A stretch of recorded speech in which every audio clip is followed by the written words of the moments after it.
I'm sharing this story about dealing with an entitled employee who thought he was untouchable. For over 20 years, I worked in middle management for our city government. I reported to a department head who answered to the mayor. My job involved managing a small team, usually between 5 and 10 people, mostly part-timers who rotated every few years. I helped beef up their resumes, paid for training, and gave them opportunities to grow professionally. My main job was securing federal grants for small infrastructure projects, adding accessible benches to nature trails, creating curb cuts on older sidewalks, or building bridges on walking paths across ditches. I wrote the grant proposals and specifications, then my staff helped administer the grants. Sometimes they did the work, other times they supervised contractors. These grants included a matching component. We'd contribute city cash, equipment time, staff hours, or coordinate with volunteer organizations who provided labor as our match. That's where my trouble with one employee began. When he first joined us, he seemed decent. Let's call him my entitled employee. He handled basic tasks well at first, but soon decided he was the greatest employee ever. His overconfidence led to mistakes. He would overextend himself and then need bailouts. While he handled simple tasks, he struggled with math, grammar, and talking professionally with adults. We were working on a bridge project, phase 3 of 3, and I put my entitled employee in charge. This was our third round of bridge replacements, 21 bridges total, done in batches of 7, so we had plenty of experience. The process was almost automatic. All my entitled employee had to do was show up with materials and let the volunteer workers do their thing while tracking their hours for our grant match. He barely did an adequate job. I had to keep him on track to stay within specifications. The grant was for improving water quality, but my entitled employee kept trying to redirect resources toward recreational improvements. We exchanged many emails and texts about this. Our department used project codes to track grant spending, with each grant having its own code. It was a simple system for tracking time and materials through accounting. Volunteers signed daily logs, keeping the process organized. That fall, my entitled employee kept struggling with basic tasks and eventually demanded a promotion for his outstanding work. The requirements for promotion were clear government standards, but his laziness prevented him from meeting them. His attitude got worse until he became intentionally negligent, putting himself and others in danger. After a serious incident, I called him into my office and gave him a choice: resign or be fired. Resigning would allow him to potentially be rehired in a different department, while being fired would blacklist him from city employment. He refused to resign and seemed shocked when I terminated him. I think he believed I was bluffing. He saw himself as indispensable when really he was just a problem. His father is a well-known local attorney. Looking at my entitled employee's criminal record, it was obvious that his daddy had been bailing him out his entire life. Assault charges dropped, driving under the influence reduced to a traffic violation, possession charges reduced to infractions. My entitled employee decided to come after me. First, he called the federal division that oversees my grants to report fraud. They launched an investigation, but my records were perfect. When they called him in for a meeting, his proof of fraud was that he felt the bridges should have been a lower priority, and the money would be better spent elsewhere, so the fraud was misuse of funds.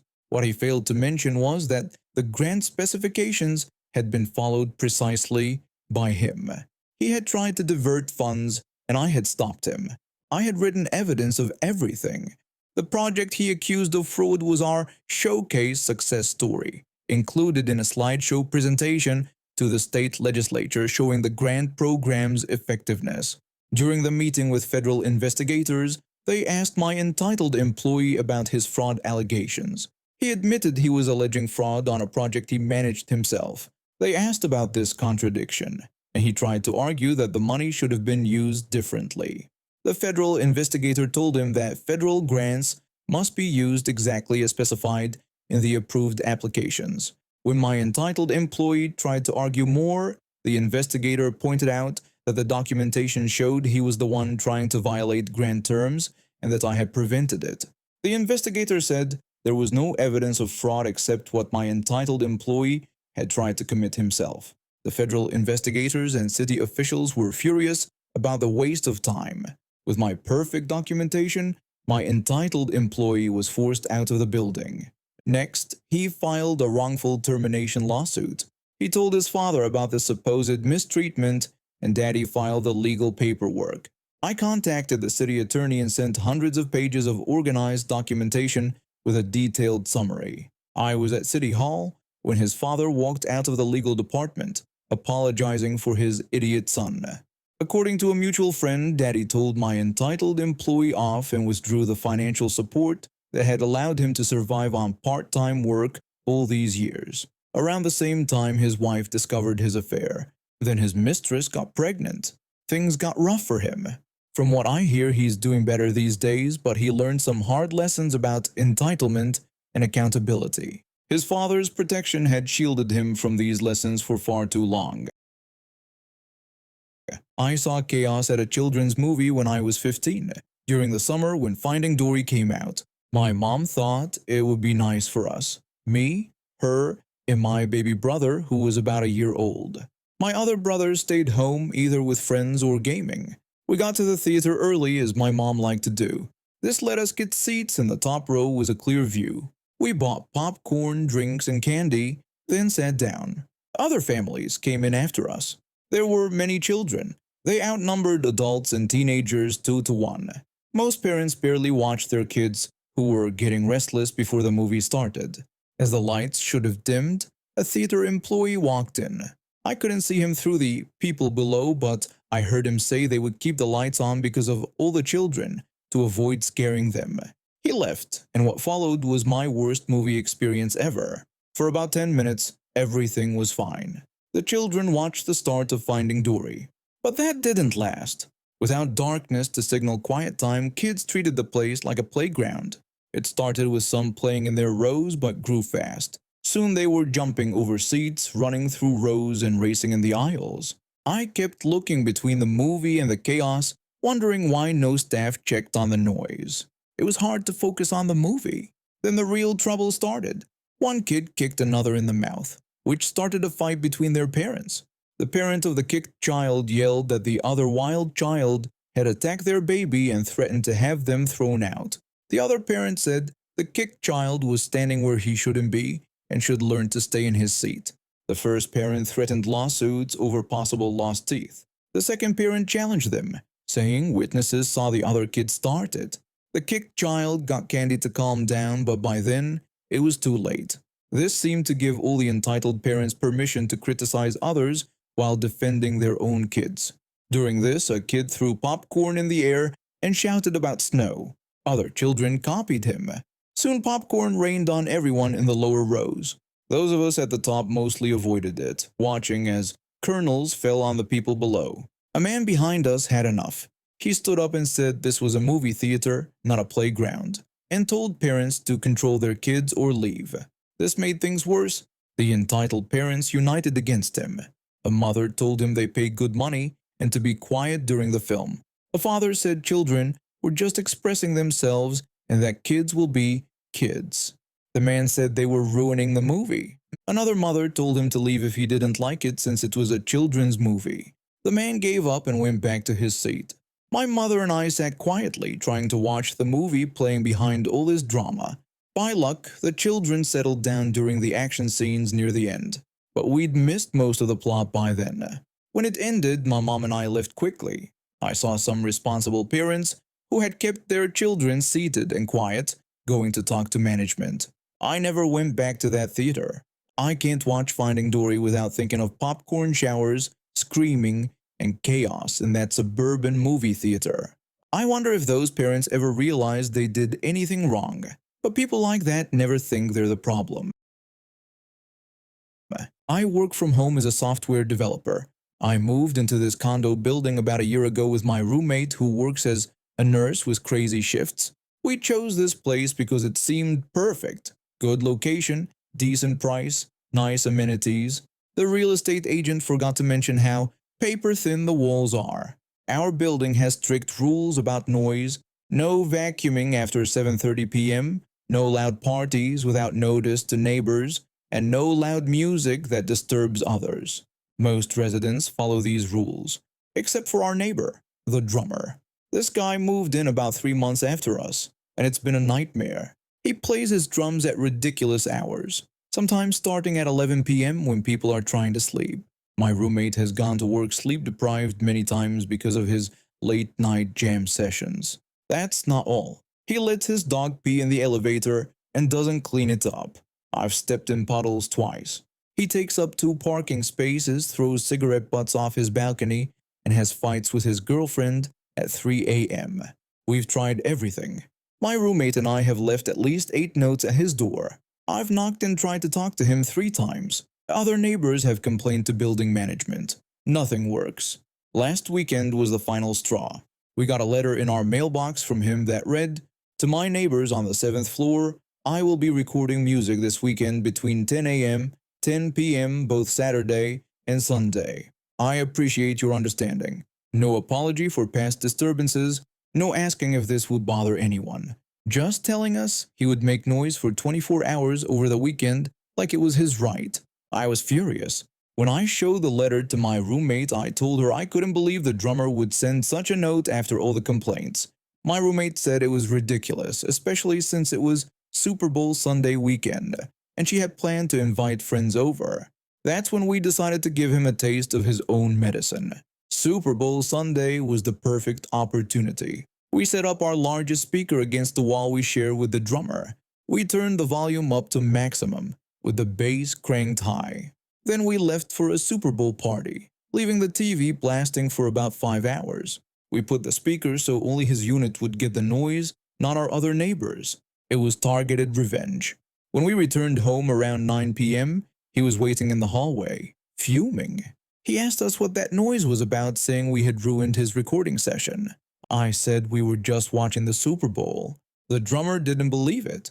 He said we left the same play on repeat for 5 hours with nobody home and asked if we thought he was stupid. My roommate told him we were just letting him know we'd be watching TV today, copying the tone from his letter. This made him angrier. He said our actions were unacceptable, that he had clients coming over, and that we had cost him money. I said it was unfortunate and suggested that next time he should think about his neighbors before sending notes about his drum sessions. He walked off, slamming his door so hard the hallway light shook. We thought it was over, but he decided to escalate. Around 11 p.m., when my roommate was getting ready for her early shift, the walls started vibrating. He had turned his music to concert levels. The bass was so loud our dishes were rattling. I asked my roommate if he was serious, and she said this guy never learns. But we didn't get mad. We smiled because we knew something he didn't. According to building management, he was 1 complaint away from a big fine after many violations. We called the building's emergency line, and 2 other neighbors did too. The property manager came up with security. We heard the talk through the walls. The property manager told the drummer this was his final warning and that the noise was unacceptable after quiet hours. The music stopped, but the damage was done. The next day, we saw him arguing with the property manager in the lobby, waving papers and looking desperate. The fine for repeated noise violations in our building is $6,500, about 3 months of rent. He got that fine plus a warning that more violations would mean eviction. The drummer has been quiet for the past 2 weeks. No late-night jam sessions, no loud music. I even saw him picking up after his dog in the elevator yesterday. People only learn when it hits them in the wallet. When they say, when it rains, it pours, they're not kidding. I never expected to be at the center of a workplace drama, but here I am. It all started back in December when a heavy frost damaged our roof. Water started seeping through the ceiling and running down our walls. My husband, who works in construction, knew this was serious. He took time off work to fix it, but what was supposed to be a quick repair turned into a much bigger project. Once he removed the tiles and felt, he decided to build dormers to prevent having to strip the roof again in the future. Smart in theory, but it meant our roof was exposed for weeks while he worked on it. Meanwhile, I had our 9-month-old daughter to care for. Normally, my husband helps with childcare when I'm at work, but with him busy trying to keep our house from being destroyed by water damage, I was on my own. My family lives several hours away, so they couldn't help either. And on my salary working at a children's museum, there was no way I could afford nursery care. I've been at the museum for 3 years now. I love my job, creating interactive exhibits for children, designing sensory experiences, and watching kids learn through play. The museum isn't huge, but we have a dedicated team that works well together. Or at least we did until recently. When the roof situation happened, I went to my direct supervisor to explain. I explained to my supervisor that I was in a really tough spot. I told her my husband needed to fix our roof, which meant he couldn't watch our daughter while I was at work. I made it clear that I didn't have any childcare options right now. My supervisor said it sounded stressful, but then suggested it might actually work out okay. She reminded me about the new baby sensory room planned for February half term, and thought having a baby around while I designed it could be perfect. She told me to bring my daughter in and assured me it would be fine. I was so relieved.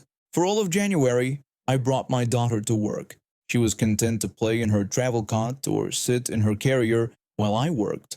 Sometimes my co-workers would take turns holding her when I needed to use both hands. It was challenging, but I made it work. During this time, I created a massive audiobook trail and designed a beautiful baby sensory room. I poured my heart into it, staying late after putting my daughter to bed to finish preparations. I even completed the installation a week early, which everyone on site was thrilled about. One of my co-workers exclaimed that the sensory room was amazing and specifically praised the live projections with the ocean theme as being perfect. Another co-worker added that the audiobook trail was really clever and predicted that the kids were going to love it. My supervisor told me I had outdone myself, especially considering everything I was dealing with at home.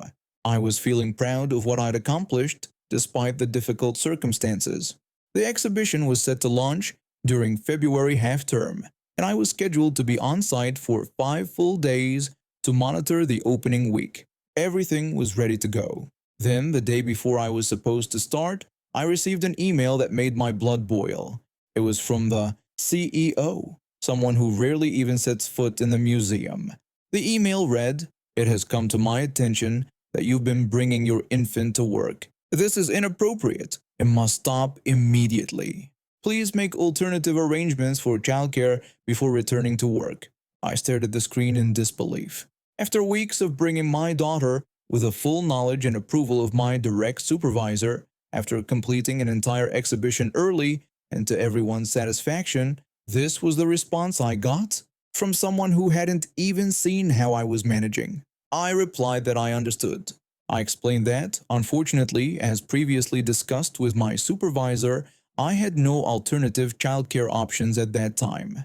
I ended my email wishing them good luck finding someone to cover my shifts during the launch week. Then I immediately put in for all my accrued paid leave.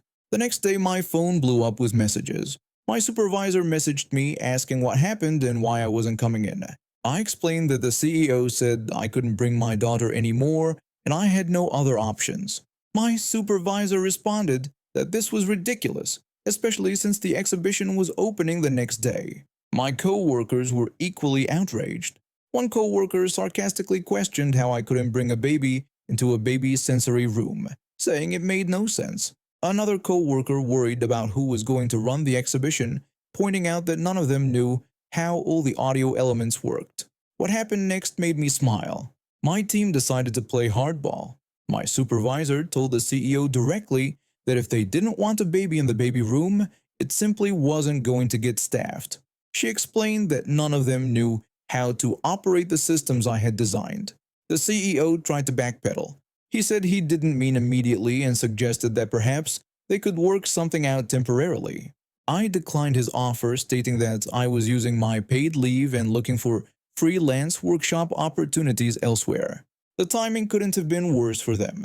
Just last week, 5 staff members had quit due to poor management. That's almost half our small team. Now they were scrambling to find someone who could operate the technical aspects of my exhibition with no training. I heard from my supervisor that the launch was a mess. The audio wasn't working properly, the lighting sequences in the sensory room were out of sync, and there was no one to fix the issues as they arose. Yesterday, I received another email, this time from both the CEO and the board chair, asking if I would reconsider my position and offering a temporary childcare stipend. I haven't replied yet. Part of me is tempted to go back just for the satisfaction of watching them squirm, but I've already lined up 2 freelance workshops that pay better and allow me to bring my daughter. My husband is making progress on the roof, and I'm making progress on finding work that values me.